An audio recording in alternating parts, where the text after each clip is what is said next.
Hi friends, welcome to SRL creations. ఈ వీడియోలో ఎప్పుడే మరొక లేటెస్ట్ అప్డేట్తో మేము ముందుకు వచ్చాను.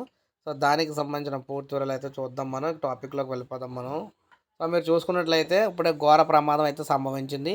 విద్యుత్ స్తంభాన్ని ఢీకొట్టిన బైకు, ఇద్దరు మృతి.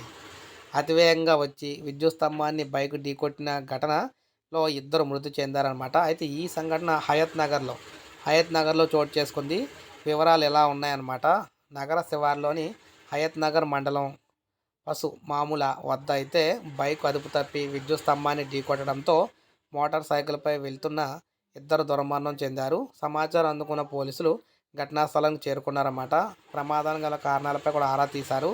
అనంతరం మృతదేహాలను పోస్ట్ మార్టం నిమిత్తం ఆసుపత్రికి తరలించారు. అతివేగమే ప్రమాదానికి కారణమని నిర్ధారించారు. ఈ ఘటనపై కేసు నమోదు చేసి దర్యాప్తు చేస్తున్నారన్నమాట. సో ఈ కారణంగా చూసుకున్నట్లయితే ఇప్పుడు మనకి హైదరాబాద్ పట్టణంలో ఈ విధంగా హయత్ నగర్లో ఈ విధంగా ఘోర ప్రమాదం అయితే సంభవించింది. సో ఇది ఫ్రెండ్స్, ఒక లైక్ చేయండి. సబ్స్క్రైబ్ చేసుకోకపోతే మన ఛానల్ సబ్స్క్రైబ్ చేసుకొని ఫాలో అవుతుండండి.